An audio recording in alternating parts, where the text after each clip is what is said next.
Hello, everybody. Hi, hi, hi. I guess I didn't realize this was going to be on before it's on. Oh my gosh. Hello. Thank you so much, Judy. I hope you're still in here. I guess I didn't think it was going on live ahead of time. Okay. Welcome, welcome, welcome, welcome, welcome, welcome, welcome. So it is Toxic Relationship Recovery Tuesday. How's everybody doing today? I know normally it's Taco Tuesday in a lot of parts of the world, but here on this, where we are here to help you lead a spirit-led, whole and healed, peaceful and prosperous life. So we're going to talk about toxic relationships tonight. We're going to how we can recover from toxic relationships tonight, and we're going to talk about how we're going to get our power back. Okay. So as I was considering what topic to discuss tonight, um, I decided upon like the anatomy, the psychology of how we get into these toxic relationships. Okay, the anatomy of it, the psychology of it. And when I'm about this and meditating on it today, hello, Cassandra, blessings. As I was thinking on it and I was contemplating it, I realized that at the very core of a toxic relationship, of this relationship where we come together with someone, and this could be family. It doesn't necessarily have to be. It doesn't necessarily have to be romantic. But as we come to someone, especially if it's an empath and a narcissist, and I'm just going to go with that. I call it toxic because I want to catch all. But hello, BB. Hello, Lovey. I but this is really empath and narcissist. Right? What do we do?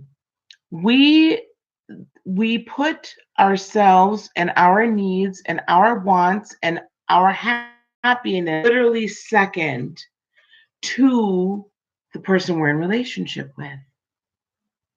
And how does that even start? It starts slowly, usually, and rather insidiously, if you will.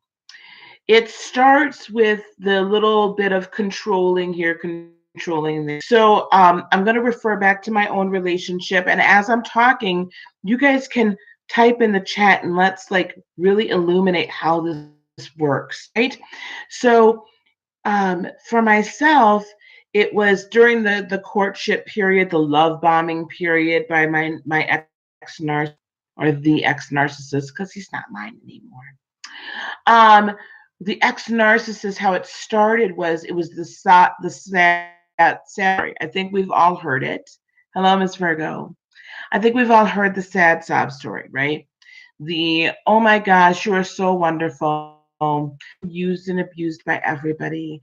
People just wanted to be with me for my money. People just wanted to use me. People wanted me because I had they wanted me because I have a car or a good job or on and on. They were mean. Hello, Fran. Mean, mean, mean, mean, mean, right? That's what they say to you. And of course, they're love bombing you all at the same time.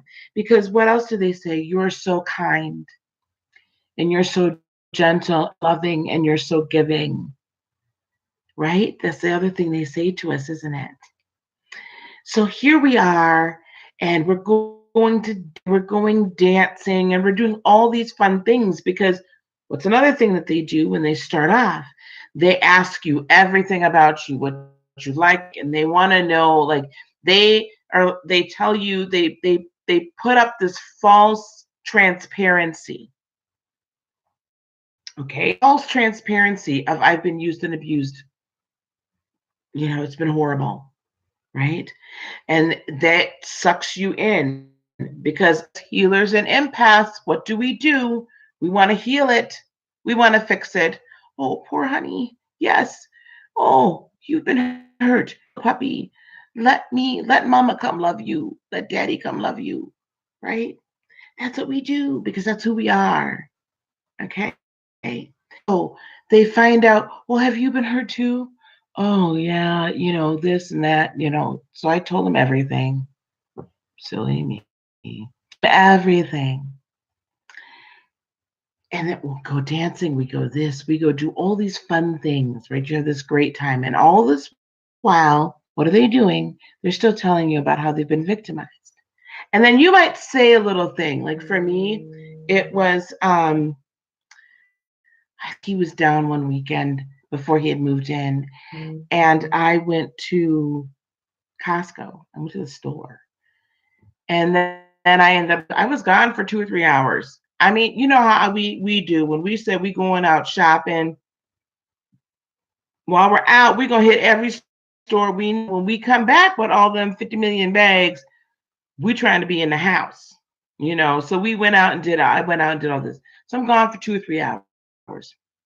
Honey, when I came back, he was mad as a hornet. Well, why are you mad? Well, where have you been? Did you go see some? I knew this was going to happen. I knew you weren't telling the truth. I knew you weren't this. I knew you weren't that. I knew you weren't this, right? You weren't true. You're just going to use me just like everybody else. And what was my immediate reaction to that? No, I'm so sorry. No, I would never do that. And then I start, I'm telling you, I'm 40 some odd years old with 3 grown kids, and I'm showing this man. We've just been dating. He's not moved in. We're not engaged, nothing. We've just been dating. And I start showing him the receipts, you guys. I kid you not. Showing him the receipts from each store I had been to with the time on the bottom. Why? Because I wanted to prove to him that I was not out with some man. And I'm telling you, this is how it starts. So these little things, what do you innocently say, well, what is it that you like to eat? Right? That's what we do. I cook. Well, what do you like to eat? Well, I like this and this. Do you like this? No, I don't. So I might like something tremendously, but I didn't make it any longer. Why? Because he didn't like it. It's all these little things. Now, in a normal relationship, it's not really that big of a deal because there's a give and take. So maybe he doesn't like pork chops, and I might not like, say I don't like steak, but I might not like Brussels sprouts, and he might love them. So we might both say we're not having pork chops and Brussels sprouts, right? There's a give and take.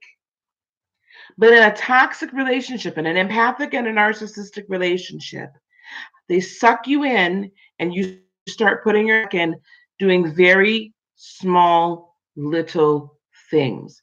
So I stopped cooking a certain way. I stopped doing a certain way. I made sure he knew everywhere I was because I didn't want him to not trust me.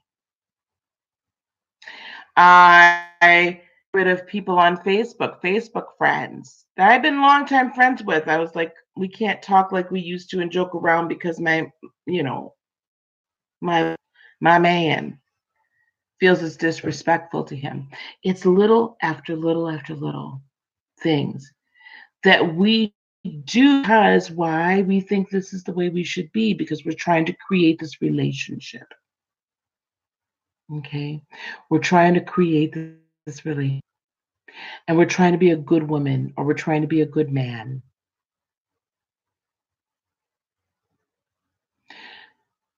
And then a month, 2 months, 3 months later, all of a sudden, everything that we're doing is all centered around him, his needs in every way. I wouldn't be on the computer at night. Why? Because he wanted me sitting there watching TV with him if I wasn't paying attention to him. I didn't talk to certain people. I didn't have certain people. I didn't go do certain things. I came straight home from work. Everything. Bed had to be made a different way because that's how he wanted it. And those are the little things. Let's go to the big things where they're allowed in the midst of a an argument that you have no idea why we're even arguing, then they throw in the you are a woman, you are a terrible man. This is why you can't keep a relationship. You're stupid, you're ugly, you're fat, you're too skinny. Just, I mean, insert here. And they say these things to hurt you. They get in your craw. And the minute, and I'm telling you, what we end up doing is, in order to avoid the argument, in order to avoid the blow, keep everything happy in the relationship, we do every little thing to keep them happy, and we do every little thing to just so they won't blow up at us. Their happiness has been placed then over our own personal happiness and our own personal space.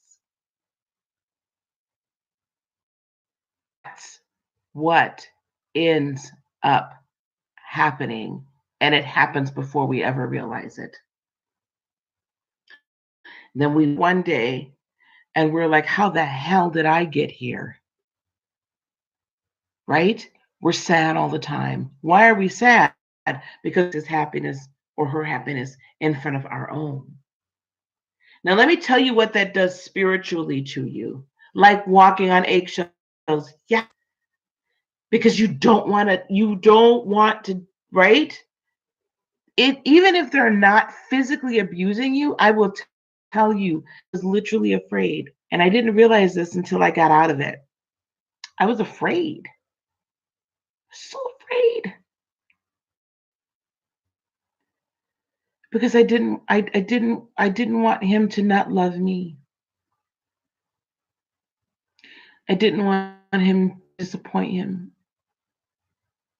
And I had been emotionally injured to the point, and spiritually injured to the point that I was beaten down. This woman you see a couple of years ago, or a year ago, a little more than a year ago, was beaten down emotionally and spiritually because I didn't want to hurt him, and I didn't want to do anything to make him angry. I didn't want to hear it because it hurt bad. Words hurt.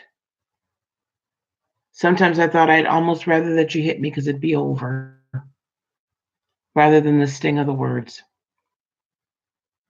So you get to a point where you put their happiness so far ahead of your own. Yep, I'm getting there. I'm getting there. You know, I never leave you down, honey. I always bring it right back up. I never leave you down. But we got to know how we got there. And we have to know what happens to us spiritually so we know how to get out. So every time something is said, even as a child, and we've talked about this spiritually with our chakras before, everything that has been imparted within us. Okay, I'm going to read some of the comments here. How do we get up? Oh, Miss Judy. We're going to talk about that, being lonely. You would cringe every time you heard a beer can. Yes. Oh my gosh, my ex drank like a freaking fish. Oh my gosh, I would hate drink. I would hate it when he drank. And he would drink so much and then he'd come home drunk. It was terrible. That was the worst. That was the worst. And I would just be like, please just go to sleep. And if I went and tried to go to sleep, or I wouldn't engage in whatever conversation he wanted that night, or engage in whatever else he wanted, then it was a real humdinger showdown. As we used to say in Chicago, it was hell to tell the captain because it was us. But every time something is said to us, right, and we allow it in and we don't like fuse it, set up our proper boundaries, it literally injures our chakras. And the first chakras it injures is usually your power chakra, because you start giving away bits and pieces of power, your assertiveness, your self-esteem, and your sacral. Because those are the two places of self-worth, of inspiration, kind of like that basal inspiration of birthing your purpose, right? And if you can injure the center, if you think about it, if you injure, the circulation of energy gets cut off. And you're so trying to be in tune with them that you're no longer in tune up here and no longer being in tune with yourself. So the circulation of energy is cut off. Injury here. And usually what's happening also is they are able to injure us so deeply because we've been injured in that way from a child and perhaps past life. So we've been injured there already, which is why we sought this person out because we're giving off injured energy. We're not giving off whole energy.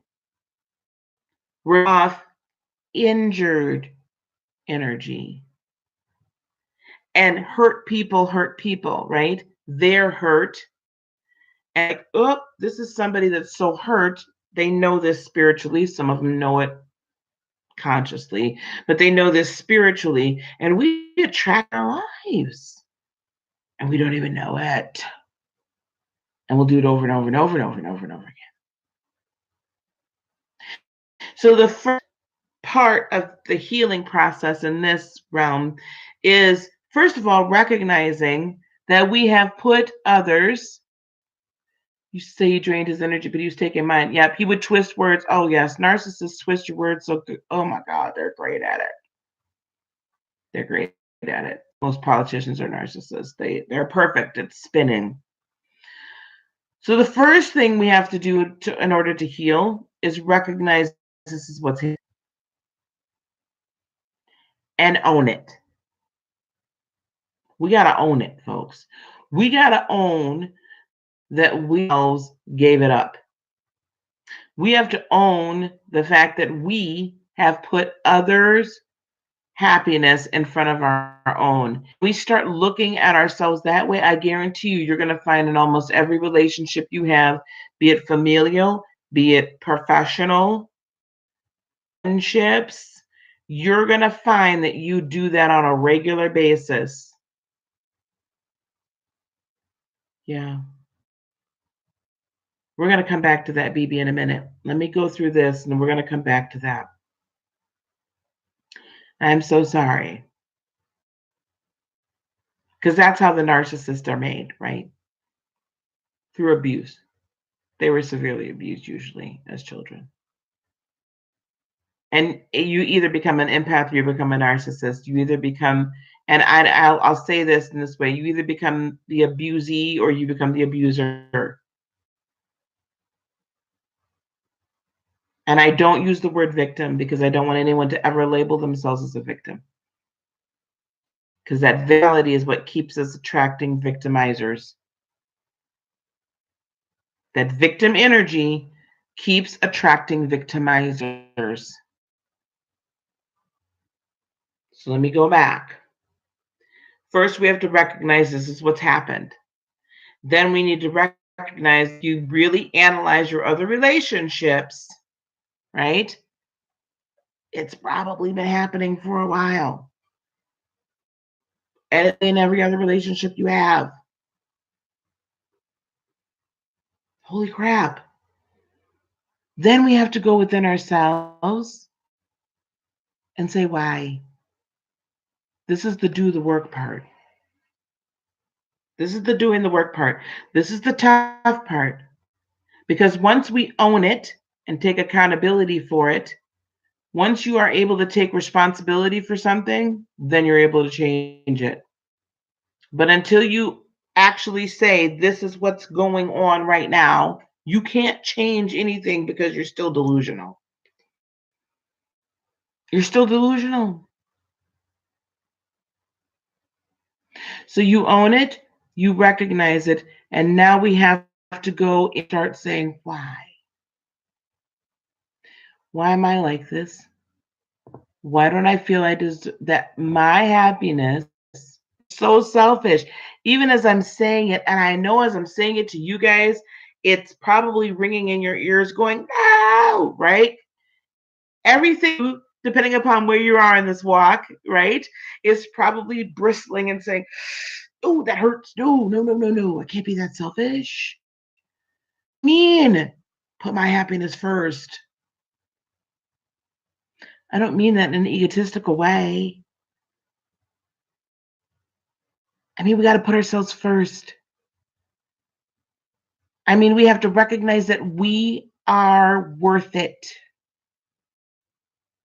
that we deserve our birthright is not sadness, is not abuse, physical, emotional, mental.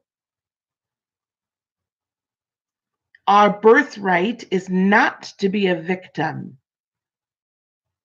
Birthright is to be whole and healed, walking in our power, being our authentic self, loving ourselves, and allowing Spirit to love us. That's who we are. So sit yourself up straight. That's who we are. We have a purpose and a plan. We've on this earth. We have a plan. We came to this earth and we said, this is what we're going to accomplish while we're here in this lifetime. And I guarantee you, none of us here or anybody that's going to hear this replay said, yeah, you know what? My purpose, I'm going to come here and get used and abused and not loved and live in fear and in terror. And kids in that. None of us said that when we came here. I guarantee you that. So why do we take it? Why do we allow it to happen? Why do we keep attracting it? That's the key. We have to that out. Why? What was said to us? What was done to us? How were we raised? All of these things. Let me plug my phone in. All of these things. And then we have to start doing the work.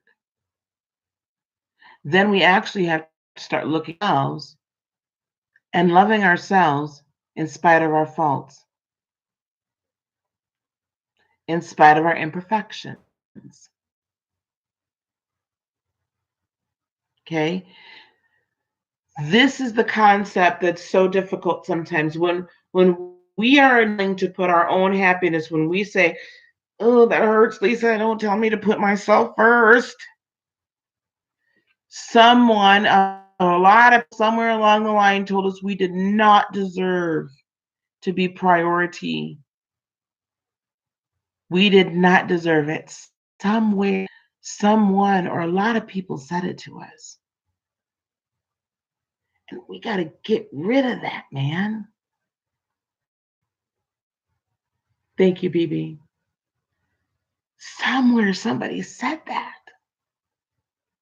Beloveds, what do you mean? Why? How? Some say that we chose our family before birth. You would not have. You know, I have heard that. And I have to come to grips with whether that's true or not true. My conscious mind right now says, or my physical mind right now says, why would you not? But, Judy, as we grow, as we become enlightened, as we ascend, we need to start looking at everything into on and understand that is part of what's made us who we are today and who will make us who we will be.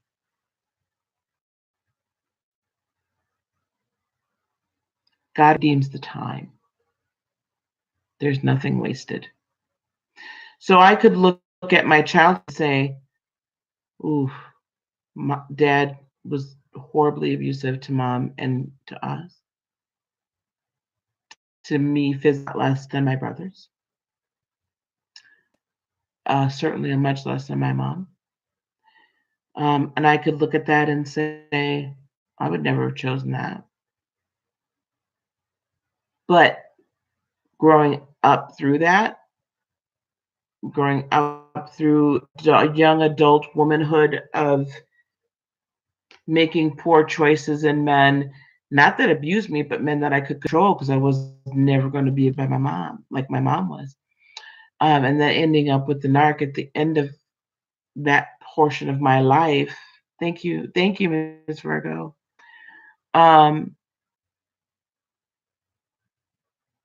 I not had the childhood I had, I would not be able to be here right now ministering to anyone else. It was turned into my purpose. It was turned into the gift that God gave me to be a healer to men and women and children that have come up through abusive relationships. So we have to look at it and say, how can we grow from it? And what is this meant then later on? With great power, with great purpose comes great sacrifice. So let's look at the how. How did we get here? Why do I feel this way? Why don't I love myself? Why don't I love myself? Why don't I love all of me, my faults, everything? Why don't I love myself? And sit in your meditative moments and figure that out. Thank you, Judy. If you sit in your meditative moments and quiet your mind and ask your higher self, ask your real self, your infinite, divine, beautiful self, why? I guarantee you're going to start hearing answers. I started hearing answers. I started having memories. I started talking to my mother finally, and that relationship got healed. Started having conversations with her, and I found out things that happened when I was a baby I have no recollection of. Like, crap, this is why I'm the way I am. Holy crap. This is why I thought I could deal with the narcissist that was my daddy. Because my daddy, hello, Ms. Love Infinitely. My daddy, okay, from a baby, would bring an infant. I'm an infant. My mom was 17 at the time, guys, when all this is happening. She turned 17 when I was months old. She had me when she was 16 years old. My dad would bring me in the kitchen while she's cooking. Dad was 9 years older than mom. And say, aren't you jealous about how much I love her? I love her more than... Who says that? Thank God I didn't know that before my dad died. He came to a place of healing. I've told you all about this before. From narcissism, a spiritual awakening and spiritual healing. But who does that to a 16-year-old that had been severely abused as well? So this was cycle. So all this time I was placed spiritually, energetically above my mother. You want to talk about a mind screw and a spirit screw? Holy crap. Which is why I had no respect for my mom. It started as a baby. My father spoke this over me, people. Now, all of us might not be blessed with the ability to talk to our parents and truly find all of this out, but we can find it out, right? Spirit will reveal it to us. Maybe not details, but enough for us to heal from it. So it is literally going in and becoming what people call self-partnered, but really it's self-love. It is really loving everything, all your faults, all your greatness, everything about you in totality, and accepting and understanding you are an infinite divine being, powerful from the divine. Even God in the Bible calls us God, G, lowercase g. God made us in his image and his likeness. Spirit made us in his image and his likeness. God is love. Why are we not loving ourselves? This is why we get our happiness as a priority. It is not that we're being selfish, but it is that we are being us in totality. We are loving ourselves in every way possible.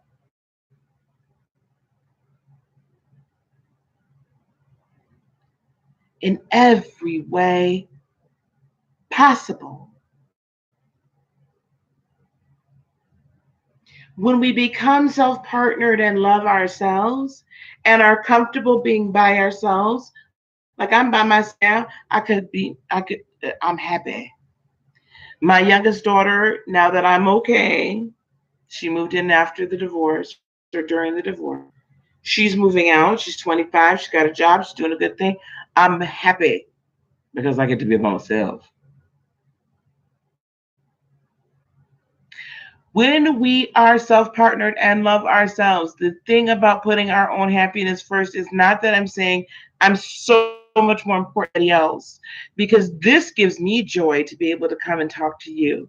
This gives me joy to be able to teach. This gives me joy to be able to minister, give, right? I give and I receive. I receive from you, I give to you. It is that I will no longer allow someone to come into my life and place themselves over me to the point where my joy is gone, where my happiness is gone, where I'm not whole anymore because I'm a shell of myself. They're not healthy either. My father, when I was, oh my gosh, honey, I am so sorry. I am so sorry, Fran.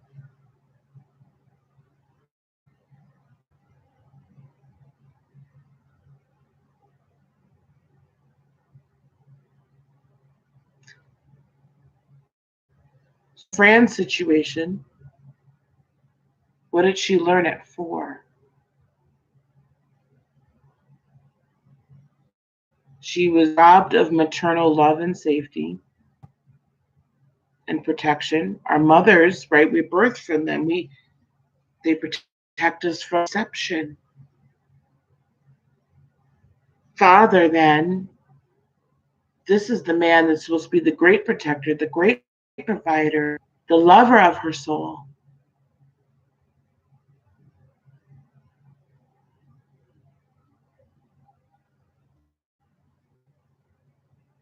There's no safety there, right?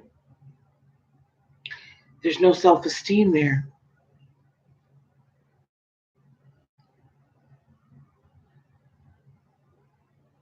There is literally being made to feel being made insignificant and disposable.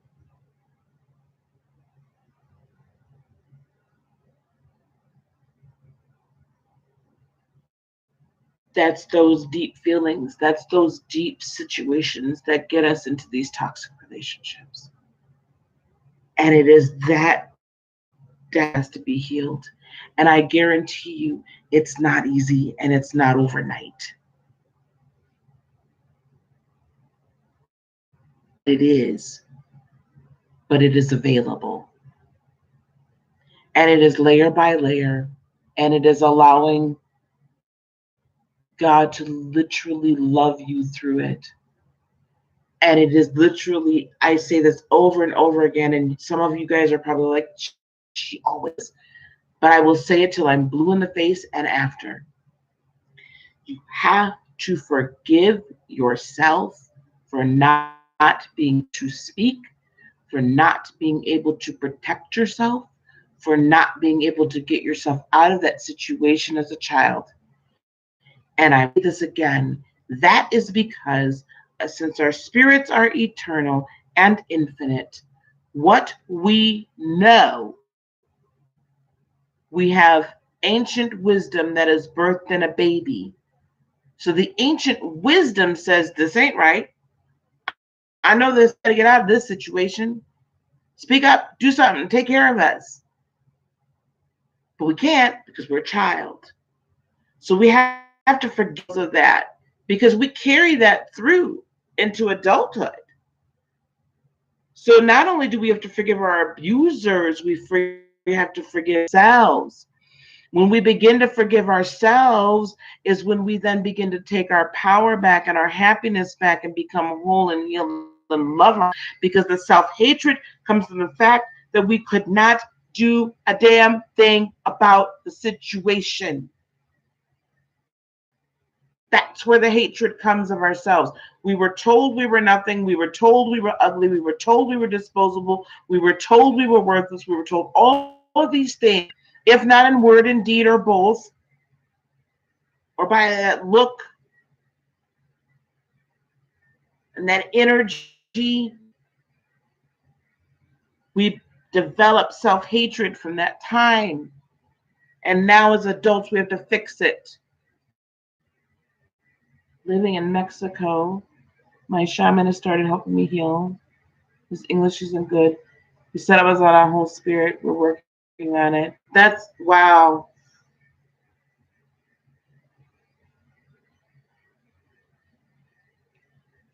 I guess that's kind of, I'm realizing that's kind of where I'm at, like with the Reiki, right? So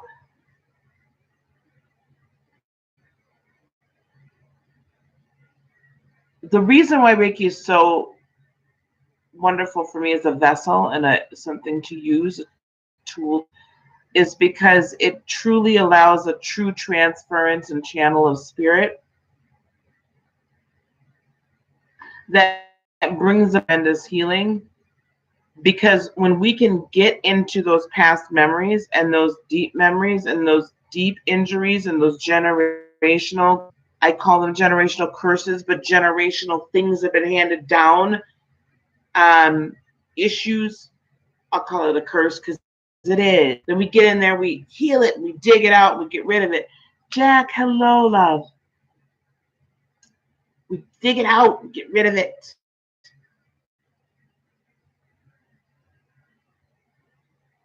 And that's what shamans do. And I'm learning that that's kind of what I'm starting to, I guess, do. Um, but when we're working on ourselves, it is about loving ourselves. So, Judy, you talk lonely. As you heal more, you will become more whole. As you heal more, you will become more whole.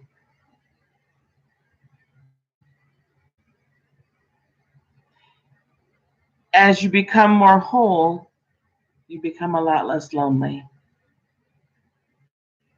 Because then we do not have the need, right? So now it would be nice for me to have a partner in life, but I don't.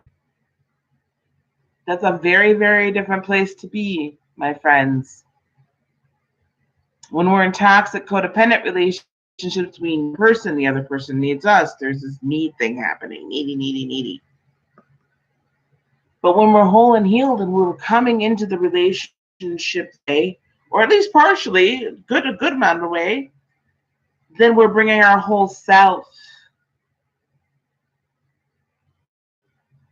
right? When you're presenting your whole self, that other person can present their whole selves. And not only that, when they're trying to attach onto us. Like, yeah, no, I'm good, man. I'm real good. Real good. So the healing process coming out of this is really getting to the point where we put ourselves first. How do we put ourselves first? We focus on ourselves and focus on loving or healing ourselves, and that is how we come out of not putting ourselves first. But we got to take that, guys. We have to take the power back. Recognize it's the situation is, own it, say, I don't need this anymore. It's not serving me anymore. I want out of this. I'm putting myself first.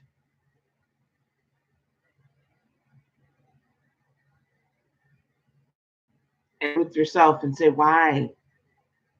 Why? Why do I feel like this? Why don't I love myself?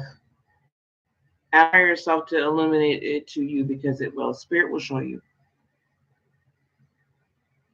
And then allow love to begin to heal it. And I'm telling you, it's going to start chakra and your sacral. Learning to say, I love you, true self. That's very good. Yes, Jack. Thank you. Thank you. I love myself. A friend of mine, I remember at first said, I see your question, Judy. I'll get to you in 1 second. I love myself. Friend said, Lisa, just let yourself fall back on your bed and say, I trust myself. Do you know how freeing that was for me to say, I trust myself and just fall? It got to be fun. I trust myself. It's awesome. Yes, saying I love myself. That is so true. Oh my gosh. I love myself. Um, I am whatever it is, smart, beautiful, um, whatever people have said about you, saying the opposite and the truth, that's how. That's a great way to do it when you're not like in that meditative state, to keep it going. Um, so Judy, the question that Judy's typed in is, how do you get rid of it with Reiki? Is it the same process as a shaman? Oh, that's interesting. Um, I use the practice of Reiki as a method for doing what I did when I was a practicing Christian minister, when I would pray for people, lay hands on them, or pray for them over the phone. Because of the intuitive, clairvoyant, I guess some people will call it psychic abilities, while I am having a Reiki session, with someone, typically spirit does a lot of deep rooted things. So I guess it's kind of the same thing as a shaman.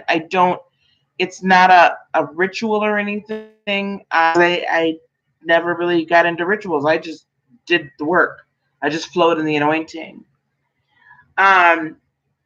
So God illuminates me, illuminates generational curses, illuminates past hurts, healings, illuminates cords that need to be cut. So it can be it can get deep work. When you get over the first layer, then we can start getting into past life issues. So I guess it's sort of shamanic in a way. But I just use Reiki as a tool of, like, most people identify with Reiki. But if it's an intuitive person doing it, yes, you're worth it. It's okay to put myself first. Yes, I love it. Um, but Reiki, but that's just the tool because most people understand it. And then I'm focused on the 7 main chakras. I tell my knees I love them when they hurt. Yes, it helps. So why wouldn't? Yes, exactly. Exactly. Exactly. You guys get it? You guys get it? Yes, it'll work. You're very welcome. And so that does bring me. There have been a few people in this room, I think, that we've done Reiki sessions together. And if you want to talk about, I would love it if you could just kind of just share what you thought about the Reiki sessions that we had together. So I do it video chat because energy knows no time and space.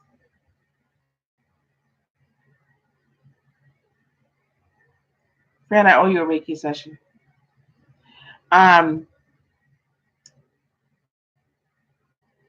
So we do that, and I put that way up in the top of the chat so that everyone would know that that's what we do. I'm so used to that's just a Christian thing. I'm sorry, that's what we do, right? So that's what it is. Because it's God and I. It's not me. I'm a vessel. But yeah, when you want to get deep into it, like the first Reiki, first one or two usually starts kind of surfacey, and then when we can down deep in there and really get rid of some of the generational stuff, oh boy. But Reiki will definitely, because we're so focused on the chakra healing, the flow of energy through your body begins to heal physical ailments as well. So there's that huge component to it. That huge component. So yeah, that's what I love it. I love doing the Reiki work. Absolutely love doing the Reiki work. Okay, I hope this was helpful tonight, guys. I try to teach for about 35, 45 minutes. I hope this was helpful tonight. So we've got some really good affirmations. It's okay to put myself first. I am worth it. I love myself. Those are wonderful affirmations. And do you guys meditate or pray? Do you guys do that now? Because that's important as you're going through the healing process. We need to heal the spirit. We need to heal the chakras. We need to heal the energy.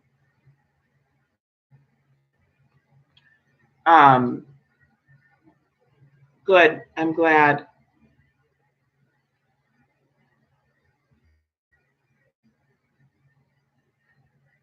And Judy, just from I'm picking up from you, just here, open energetically. This cycle of abuse goes back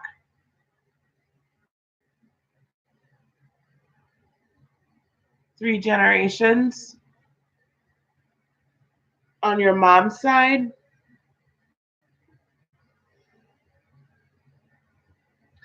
I see it more from your mom's side than your dad's side, but I do see some issues on your dad's side as well. But what popped out at me was 3 generations on your mom's side back. Mom, grandma, great grandma. She lived a very, very hard life.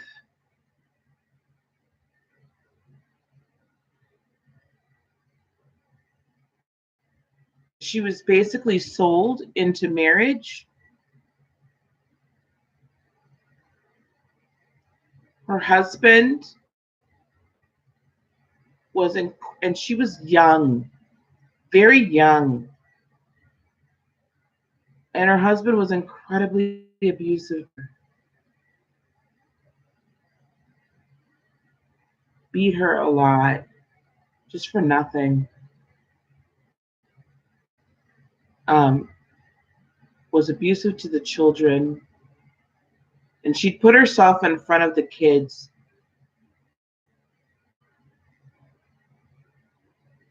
She'd put herself in front of the kids in order to protect them.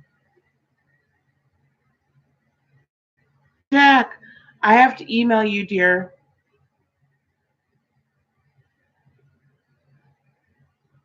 Good night, Jack.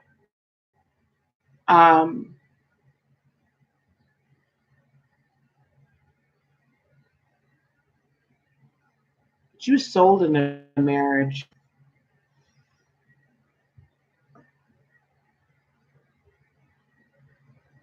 That's something, that's a generational thing that needs to be. Um, BB, how long is a session? Probably about 45 minutes to an hour. 45 minutes to an hour.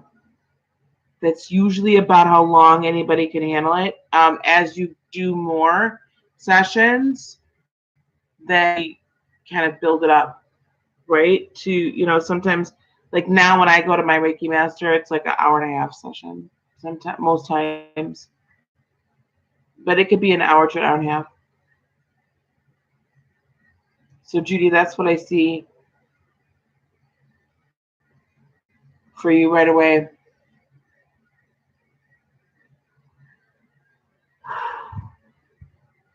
And Fran, if you're still in here, okay, let me go back to BB for a second. So BB, yes, your ex was severely abused.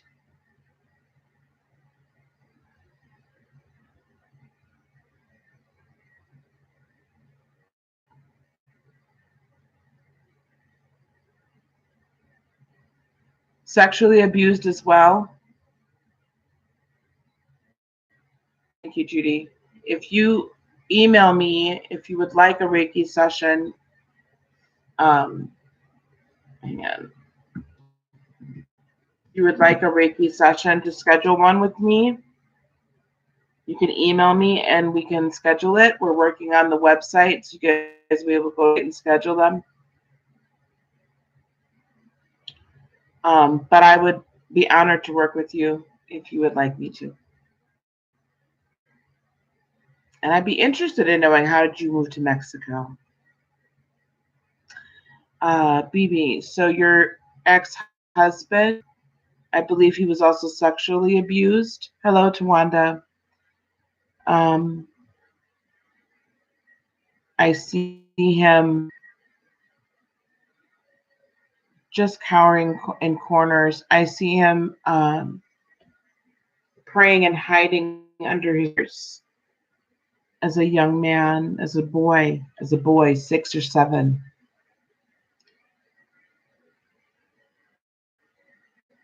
However, for you,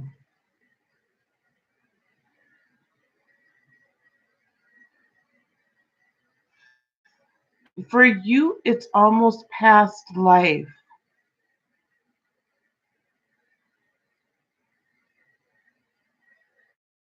Number of lives of being in servitude, BB,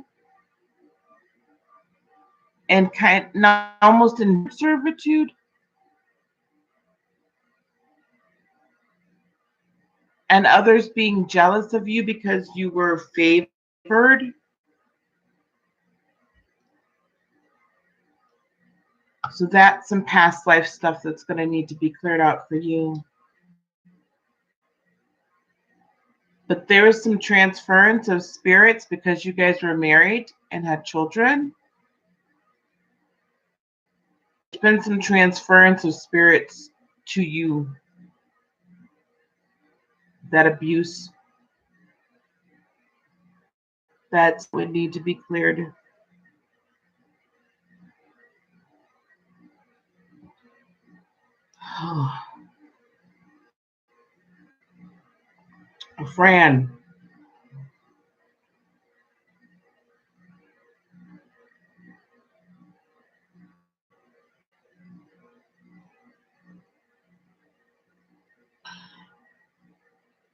Fran, in your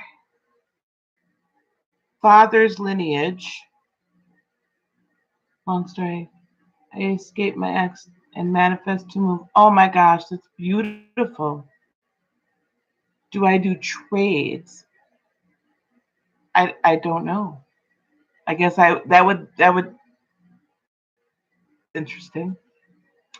Um, let me, Fran, before this leaves me. In your father's lineage, there's sacrificial, there's Ugh. Ritualistic sacrifice. Hello, me. This ritualistic sacrifice, father's background.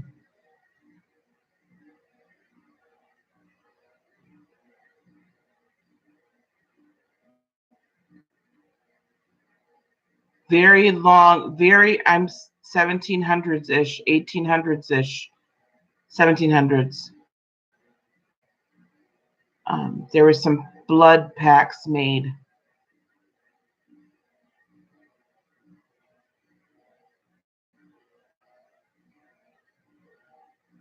which is also why you see so much the type of intercession that you see and the type of things that you, because you were born into this time frame, into this time to combat that deep dark, because that deep darkness tried to take you out.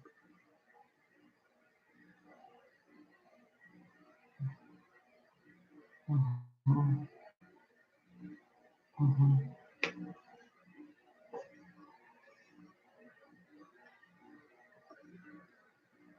Yeah, you have a story to trade. I wanted to make the offer, just so you knew.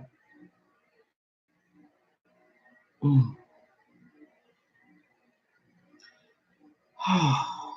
Okay. This is the thing. We taught last night for an hour, and then it's like, what do we do now? What do I do now? I suppose we could.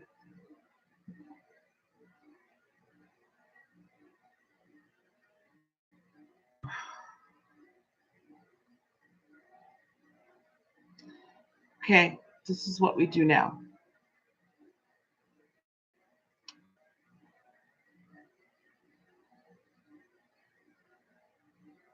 The love message that's been given tonight, Spirit wants each of us to internalize it and own it and love it, right? To love yourself.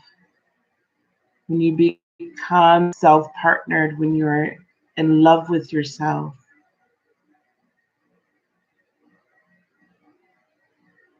you you never believe the lies that other people tell you about yourself,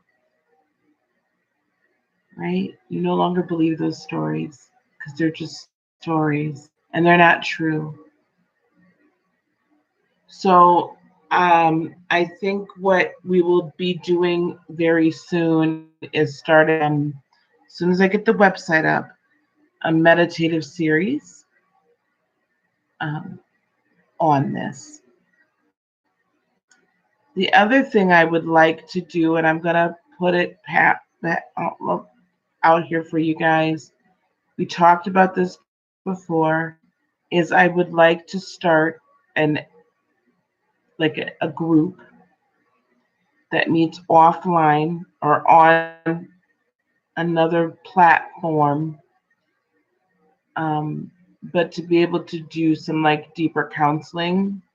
And I'm not sure how about that, um, or just offer some deeper counseling specifically, Reiki, shamanistic, shamanic, I don't know how you say that, healing sessions. So we need to start talking about that and thinking about that. But that's going to be something that's not going to be here for the general public.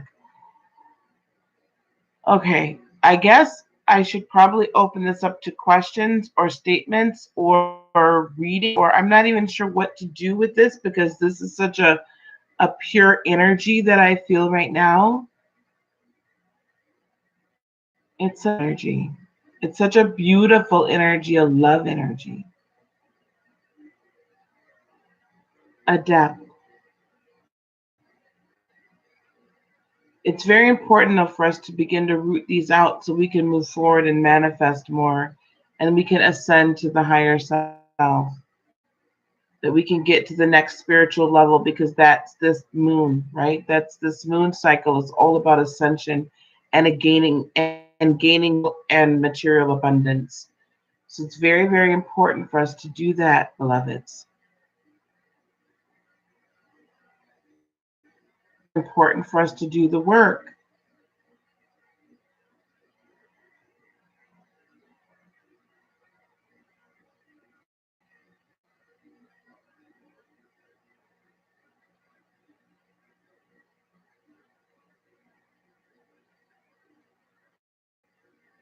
I don't even know what to say. I don't even know what to say or what to do.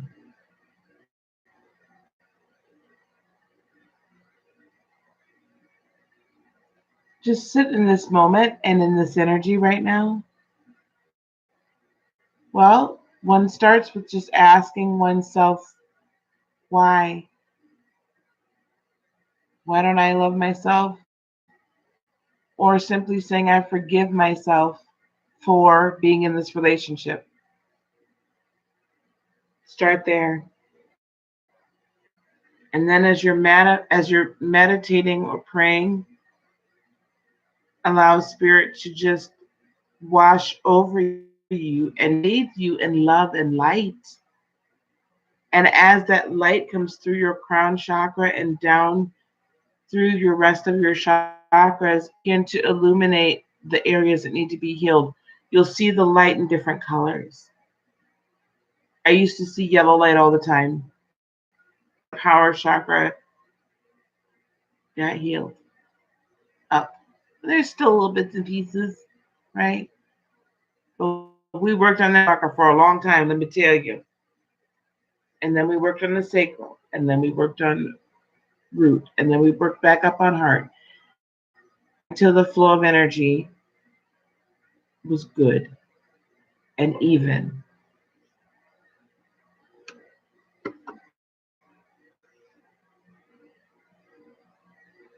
Right? That's what we did. That's what we did. You do it, you just start. And then you continue to say, I love myself and I trust myself and I'm worth it and I deserve to be happy and I deserve to put myself first until you believe it.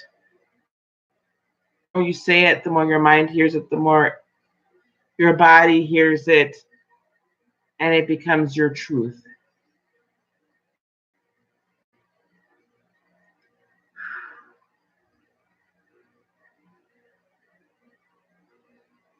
I'm waiting for somebody I feel a question to be asked here, and I'm just waiting for the question to be asked. I'm not sure where it's coming from. Waiting for the question to be asked. Um,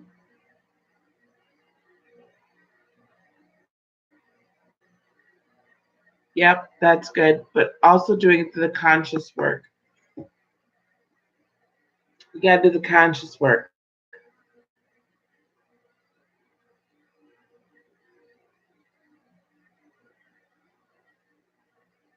And the when I yeah, I am too. I am too, Ms. Virgo. I'm just like, oh,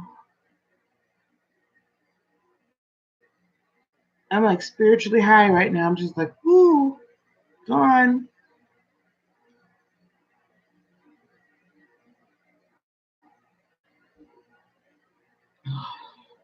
Wow. Okay, guys. Um,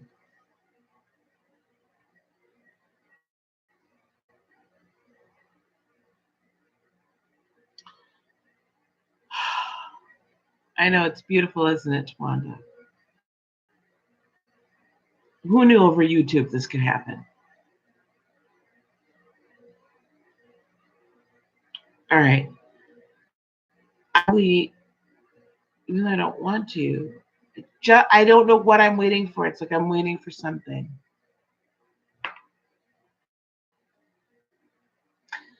I feel like I should probably shut it down. I don't know. Um, it doesn't bounce, does it? That's the beauty. So listen, guys. Don't accept second best. Don't accept anyone treating you in a way that doesn't completely honor you.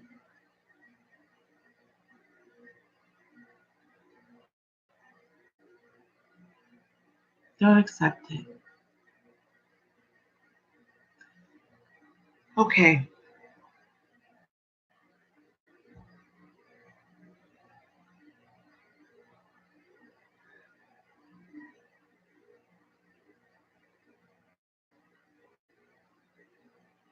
Just want you guys to soak up this energy because I want you to soak this up. It's literally being transmitted. I want you to sit and bathe in it. The love and the peace.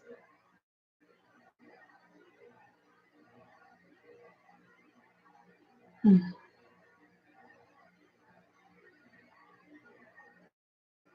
Beauty.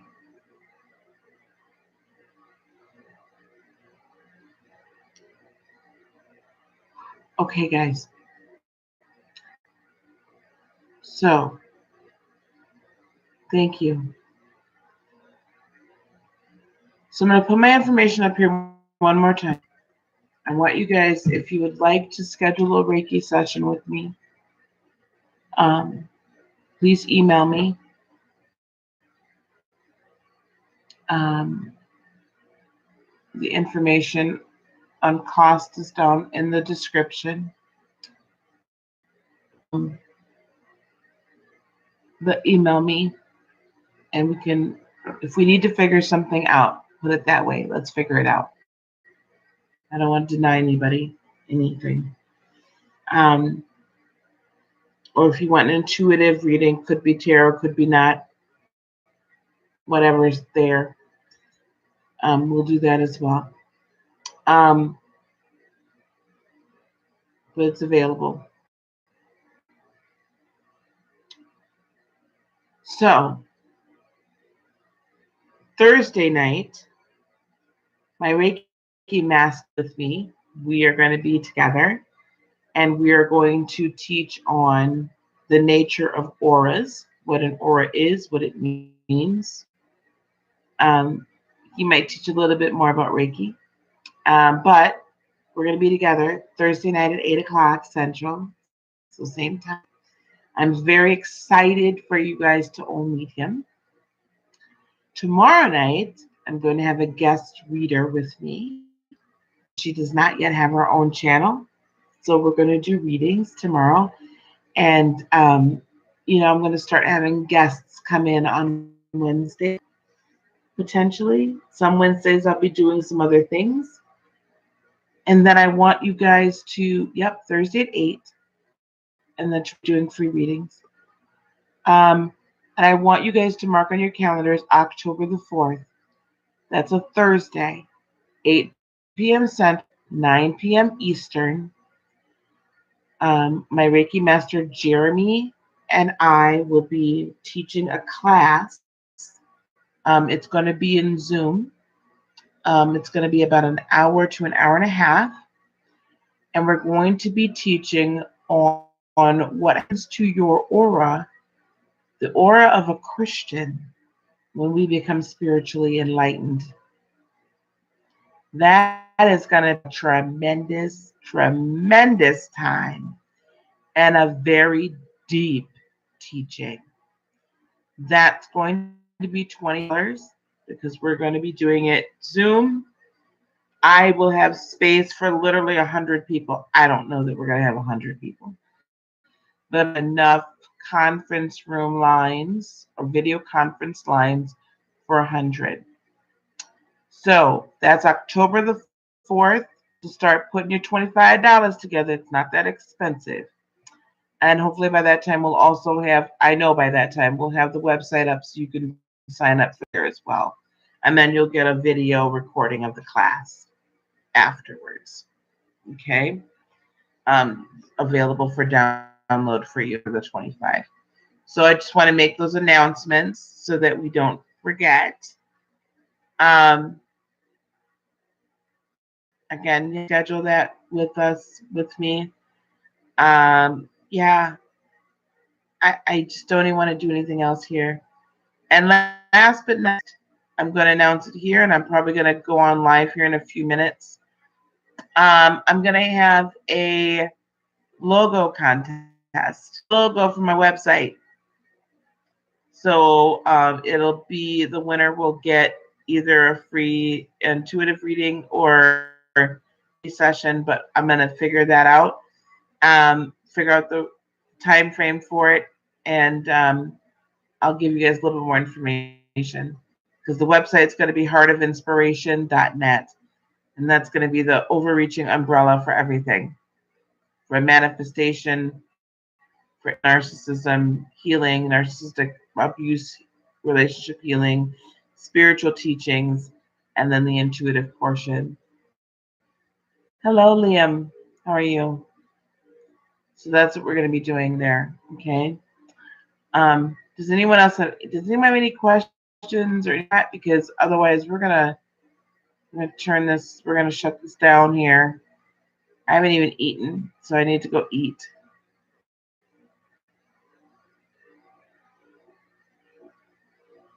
I'll give this a moment. I want to thank you guys for coming and watching. Watch the replay, please.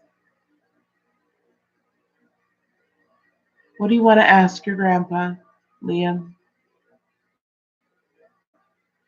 I think I've talked to your grandfather before, haven't I?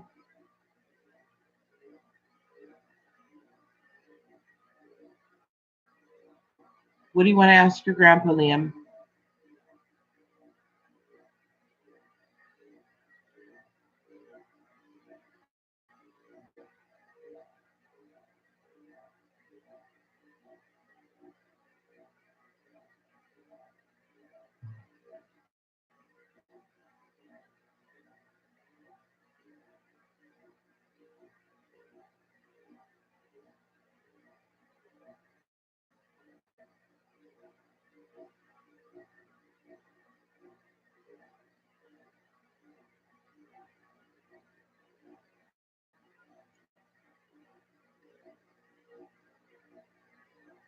Liam, he's very proud of you and very happy with.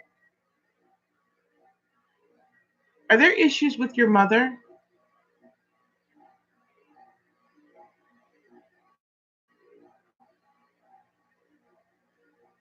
And I see little children.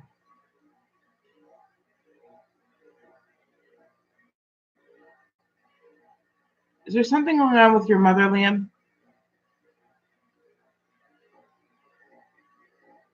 Hello, Marvin. Yes, he's very displeased. He's displeased with your mom. And he apologizes for her behavior. Grandpa says she doesn't know any better. And he's very sorry.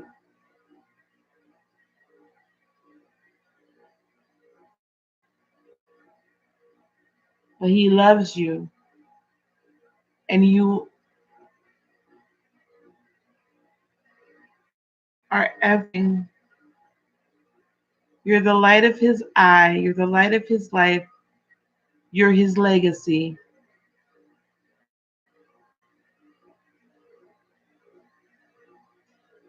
Your parents both, he's not very happy with either one of them, honey.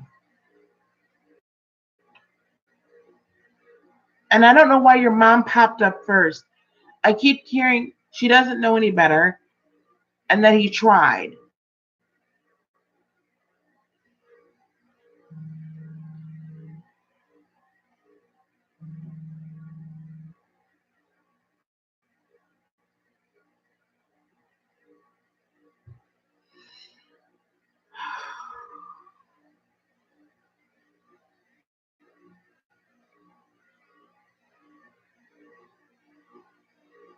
I see him talking to your dad when he was young, a young man.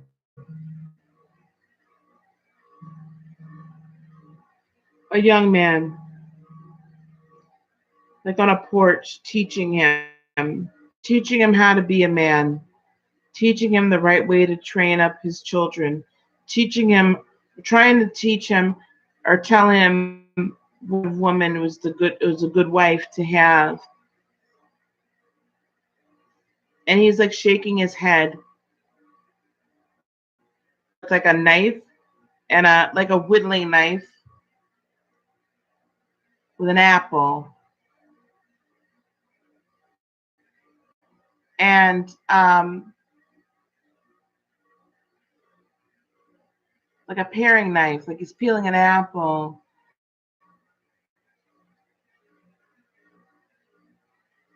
And your grandpa keeps shaking his head. So yes, but there's something else, the stress that she feels. But he's saying that he never intended for it to be this, and that you are his legacy, and he has loved you from birth, and that you'll be the one cycle, Liam. He says to stay strong,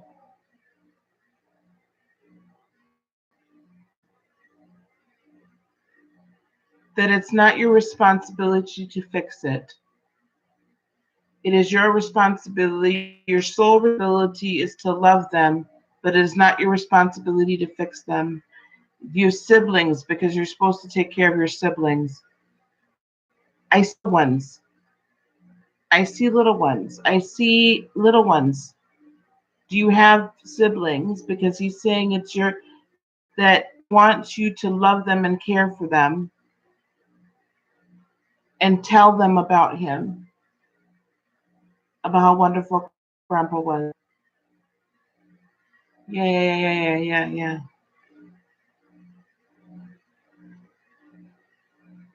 When you get older, you have two children.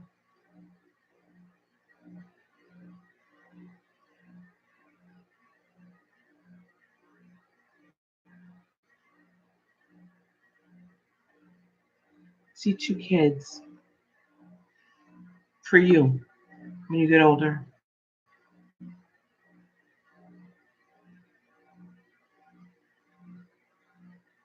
Blonde hair, your wife or your partner, blonde hair, cute. Sorry, that popped up. But Liam, you're supposed to tell your sister and make sure your sister remembers Grandpa. It says to stay strong.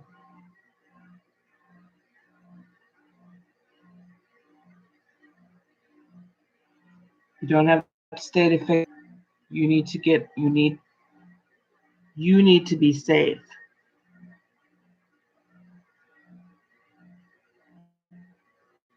You need to take care of yourself and help take care of your sister. And even if that means not being in the same household, he's not happy with them, that he didn't raise his son to be like he is.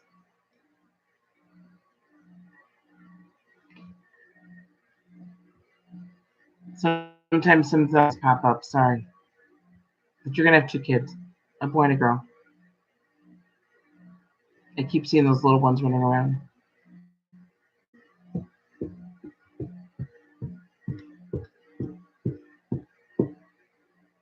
Okay. I was waiting for you, Liam. Thank you for showing up. I knew I could not turn this on. Yes, she's beautiful. Blonde, blue eyes, thin, but not real thin. Um, Spirit. She's so funny. Like she's just beaming. Joy just emanates from her all the time.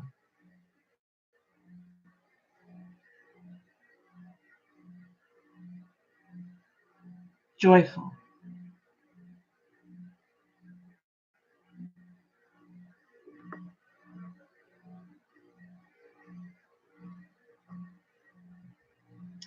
I knew I had to stay on here for you. There was something else. I was waiting. Hi, Alicia. Okay, I can go now. I've been really. All right, guys. Thank you very, very much. Here is once again my information. If you care to either don't care to get a reading, you're very welcome. You're very welcome, Liam. If you care to book a reading with me, thank you. Thank you. Thank you, guys. Tomorrow night, again, we'll be doing free readings. Okay, guest reader with us. And then Thursday night will be Jeremy and I together teaching on auras. Yay! Yay! Okay, everyone, be blessed. I'll see you in the morning. I'm going to try to get on early. I'm going to try to get on like at 7:20, 7:25 in the morning Central for our coffee convo and cards. We'll do our daily reading in the morning. Okay, guys? Thank you so much for hanging out with me. I really appreciate it. Peace, love, blessings be unto you today, tomorrow, and for all eternity. I love you guys. Namaste, my friends. Bye bye.